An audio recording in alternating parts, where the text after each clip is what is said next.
مشاهدينا الكرام، السلام عليكم ورحمة الله تعالى وبركاته.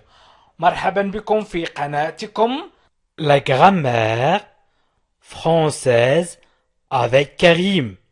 إذن هنا سنمر إلى الدرس العاشر الخاص بتصريف أفعال المجموعة الثالثة إلى الحاضر.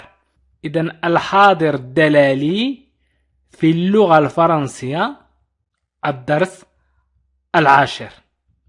Le présent de l'indicatif, les verbes de troisième groupe.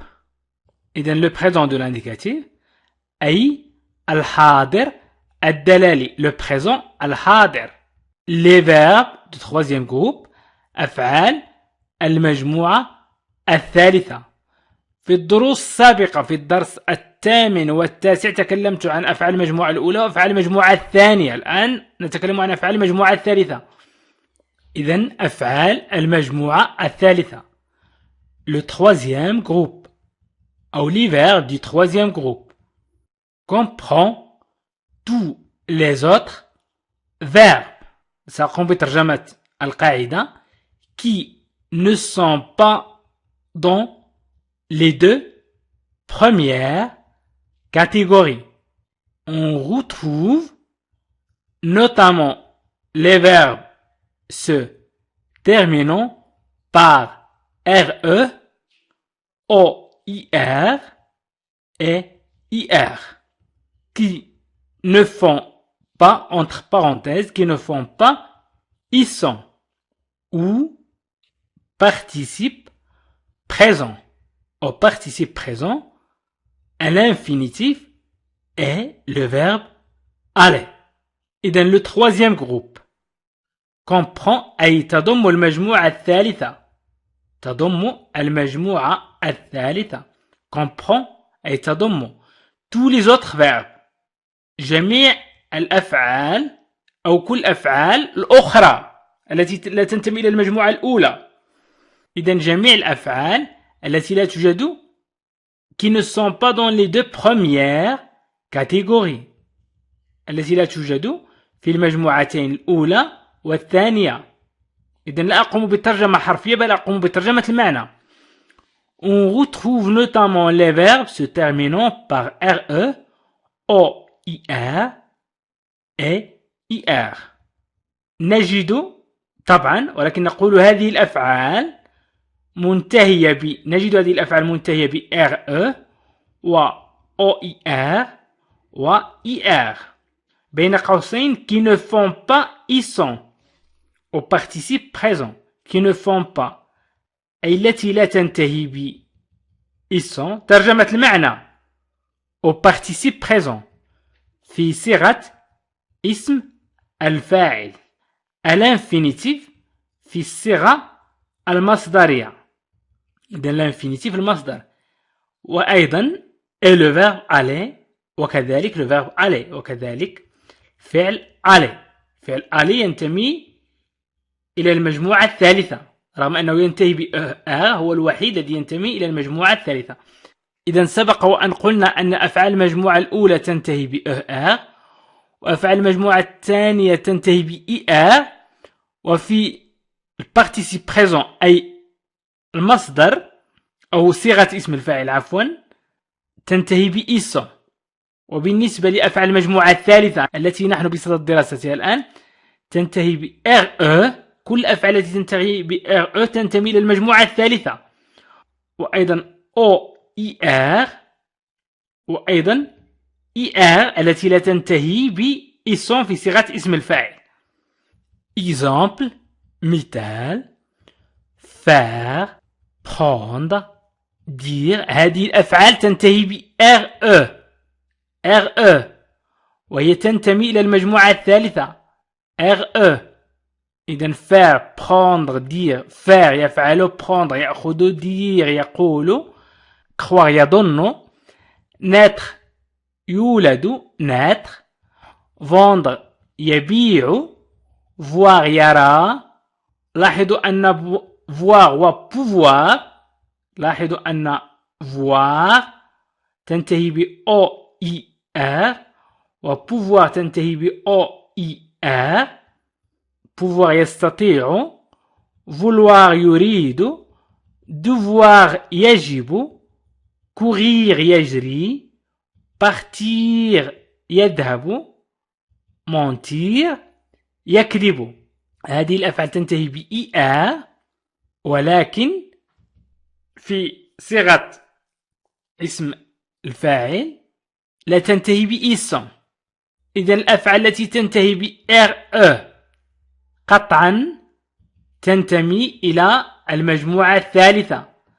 لن نجد أي فعل آخر ينتهي ب RE وينتمي إلى المجموعة الأولى أو الثانية. إذا جميع الأفعال التي تنتهي ب RE تنتمي إلى المجموعة الثالثة. وأيضا الأفعال التي تنتهي ب OER تنتمي إلى المجموعة الثالثة. والأفعال التي تنتهي ب ER والتي صيغة اسم الفاعل فيها ينتهي ب ils. إذا الآن سنتكلم عن طريقة تصريف هذه الأفعال. le cas général. le cas général أي الحالة العامة. تقول القاعدة la plupart des verbes du troisième groupe prennent au présent les terminaisons s أي s في je و s في tu و t في il و ons في nous و ez في vous و ent في il الجمع. إذا سأقوم بترجمة القاعدة la plupart des verbes du troisième groupe. أغلب أفعال المجموعة الثالثة تأخذ prennent au présent les terminaisons. تأخذ النهايات التالية في الحاضر عندما نريد تصريفها إلى الحاضر. إذا s t ons ez ent. إذا الآن سأقدم لكم مثال. exemple verbe lire. je lis, tu lis, il ou elle lit, nous lisons, vous lisez, il ou elle lise للجمع. إذا حذفنا RE النهاية وأضفنا S je lis أقرأ، tu lis تقرأ، il lit يقرأ، nous lisons نقرأ، نضيف S T ONS، vous lisez تقرؤون، il ou elle lise يقرؤون أو يقرأن. إذا في أغلب الأحيان نضيف S T ONS EZ ENT. الآن سأمر إلى الاستثناءات. les verbes ont DRE. الأفعال التي تنتهي ب DRE مثل vendre, prendre, perdre, coudre. إذا vendre يبيع، prendre يأخذ، perdre يفقد، coudre يخيط. إذا الأفعال التي تنتهي ب RE تكون نهايتها كالتالي. prennent les terminaisons تأخذ هذه النهايات les terminaisons suivantes. إذا DS D ONS EZ ENT. مثال exemple verbe prendre يأخذ. je prends حذفنا DRE وأضفنا DS. je prends أخذ، tu prends تأخذ نفس الشكل أضفنا DS. il أو elle prend نضيف D يأخذ أو تأخذ. il prend يأخذ، elle prend تأخذ. nous prenons نأخذ، nous prenons، vous prenez تأخذون. إذا حذفنا DRE لنضيف ONS في nous و EZ في vous وإيل للجمع المذكر وآل للجمع المؤنث prennent نضيف ENT. إذا قلنا نحذف DRE ونضيف DS DS D في إيل و ONS في nous و EZ في vous و ENT في إيل أو آل. إذا هنا تكلمنا عن الأفعال التي تنتهي ب D R E. الآن سنتكلم عن الأفعال les verbes en A I N D R E و E I N D R E و إذن E O I N D R E. Les verbes en A I N D R E و E I N D R E et O I N D R E. لاحظوا أن الاختلاف هنا فقط هنا A في البداية وفي الثانية E وفي الثالثة O. الاختلاف في A E O. إذن عندما نجد الفعل أي فعل ينتهي ب A I N D R E أو E I N D R E أو O I N D R E مثل هذه الأفعال plaindre craindre peindre éteindre joindre rejoindre.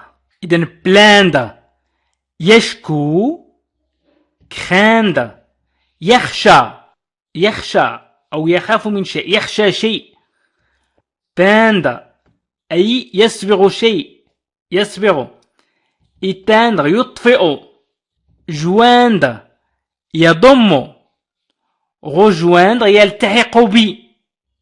إذن هذه الأفعال أي الأفعال التي تنتهي ب A I N D R E و E I N D R E و O I N D R E تأخذ النهاية التالية. إذن prennent les terminaisons S S T G N O N S G N E Z G N E N T. سأقدم لكم مثال. Exemple verbe peindre je peins tu peins peindre يصبغ je peins أصبغ tu peins تصبغ il أو elle peint يصبغ nous peignons نصبغ vous peignez تصبغون il أو elle peigne يصبغون.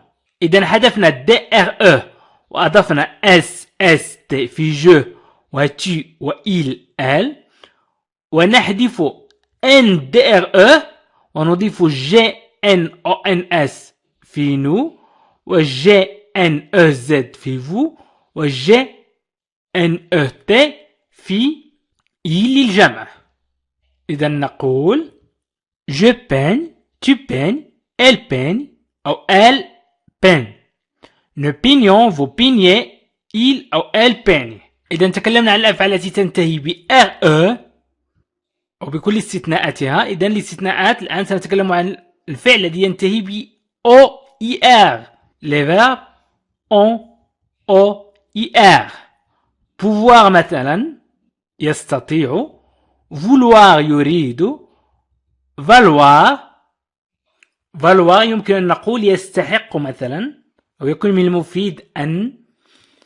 إذن prennent les terminaisons عندما ينتهي الفعل ب OIR يأخذ هذه النهايات les terminaisons X X T O N S E Z E N T.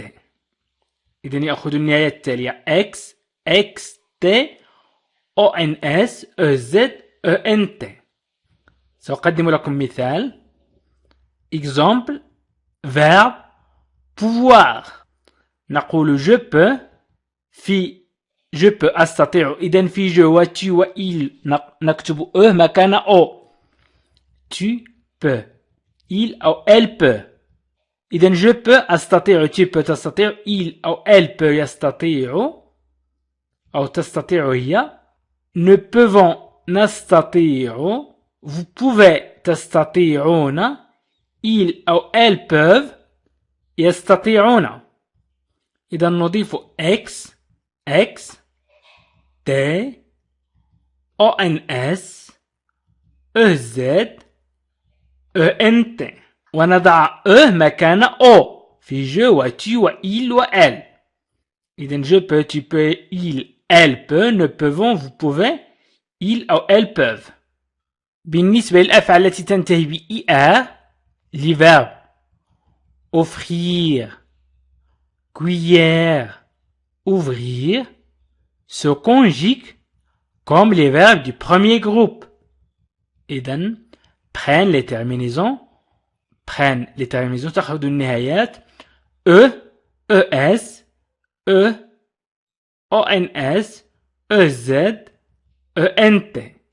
إذن نقوم بتصريفها كما لو أننا نقوم بتصريف أفعال المجموعة الأولى. نحذف er ونضيف النهايات التالية. إذن exemple مثال verbe ouvrir الفعل يفتح ouvrir j'ouvre أفتح tu ouvres تفتح. لاحظوا أننا es في je es في tu. il أو elle ouvre يفتح nous ouvrons vous ouvrez il أو elle ouvre. nous ouvrons نفتح vous ouvrez تفتحون il أو elles ouvrent يفتحون أو يفتحن.